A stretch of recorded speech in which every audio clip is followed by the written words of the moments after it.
હા પહેલા તમે વળી નતા શકતા આટલું જ થતું હતું, હા થતું જ નહોતું. અને હવે હજી બી લોઅર બેક પેઇન છે મને, હા પણ આ કર્યા પછી આ જો આવું થઈ ગયું. યસ યસ બેનિફિટ મળ્યો ને Bending the knees.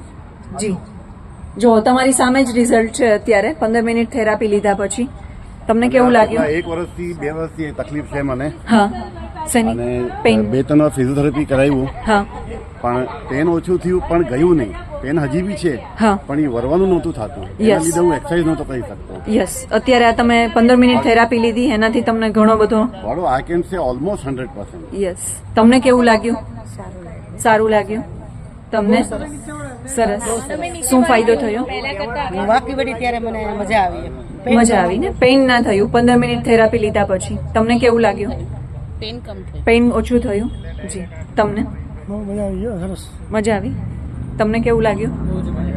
ઓકે તમને પેઇન થતું હતું પહેલા જ્યારે શરૂઆતમાં તમે રાહત થઈ? ઓકે તમને કેવું લાગ્યું? સારું. ઓકે તમને મસ્ત લાગે. સ્ટાર્ટિંગમાં નહોતું પણ હવે જો અત્યારે હું ઊભી રહી શકું છું.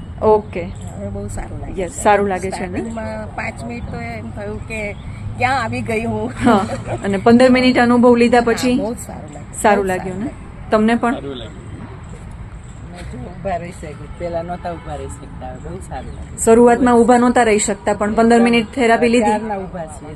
જી એટલે પેઇન ઓછું થઈ ગયું ને ઘણું ઓછું. તમને? આખા શરીરમાં વાઇબ્રેશન થયું અને હવે રિલેક્સ લાગે છે શરીર. યસ એટલે બ્લડ સર્ક્યુલેશન એકદમ બોડીમાં થવા માંડ્યું જેના લીધે તમને રિલેક્સ ફીલ થયું. જી વેરી ગુડ. તમને કેવું લાગ્યું? સરસ એક નવો અનુભવ થયો, હા ન્યૂ એક્સપિરિયન્સ છે. એનાથી પોઈન્ટ્સ બધા પ્રેસ થાય, એક હા. વાઇબ્રેશનની ફિલિંગ આવે, હા, બ્લડ હા. સર્ક્યુલેશનમાં આપણને ઇફેક્ટ લાગે. Yes okay thank you.